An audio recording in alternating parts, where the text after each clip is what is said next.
আমাদের এই একটা জীবনে সবাইকে একসাথে খুশি করতে কোনোদিনই পারবে না। একজনের মন রাখতে গেলে অন্যজনের মন খারাপ হয়ে যায়। হ্যালো এভরিওয়ান, আবারও চলে এসেছি একটা নতুন রেসিপি নিয়ে। চলো বলি কি করছি। দেখতেই পাচ্ছ এখানে ছোট ছোট মাছগুলো নিয়েছি, আর এই ছোট মাছটা না খুব টেস্টি হয়।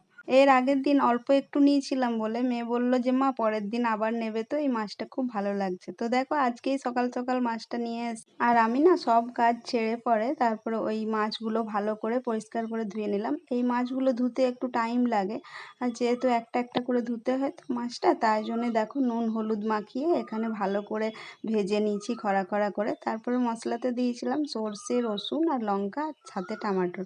ভালো করে এটা পেস্ট করে নিয়েছিলাম মিক্সিতে। আর আমাদের বাড়িতে মাছ হবে আর সর্ষে দেবে না, অল্প একটু হলেও সর্ষেটা দিতে হবে। আর এটা তো ছোট মাছ, সর্ষে ছাড়া ভালোও লাগবে না।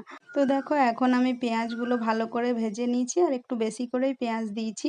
পেঁয়াজগুলো লাল লাল করে ভেজে নেওয়ার পর নুন হলুদটা জলে একটু গুলে রেখেছিলাম।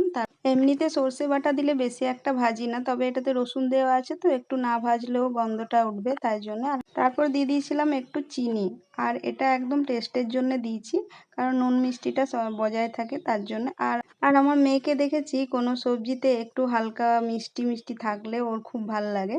আর আমাদের অতটা ভালো লাগে না, তবে হ্যাঁ নুন মিষ্টিটা বজায় রাখতে হলে সামান্য একটু চিনি দিলে পরে কোনো সবজিতে ভালো লাগে। আর আজকের মাছের ঝাল দেওয়াটা যা দারুণ হয়েছিল না, একদমই মশলা কষানো করেছিলাম, কোনো ঝোল টোল রাখিনি। খুব সুন্দর হয়েছিল খেতে। তো আজকের দুপুরের মেনু হচ্ছে আলু সেদ্ধ আর পোড়ল আলু ছোলা পেঁয়াজ দিয়ে একটা তরকারি, আর এই যে মাছের ঝাল দেওয়া। আজকের মতো টাটা বাই, সবাইকে ভালো থেকো, সুস্থ থেকো আর সাবধানে থেকো।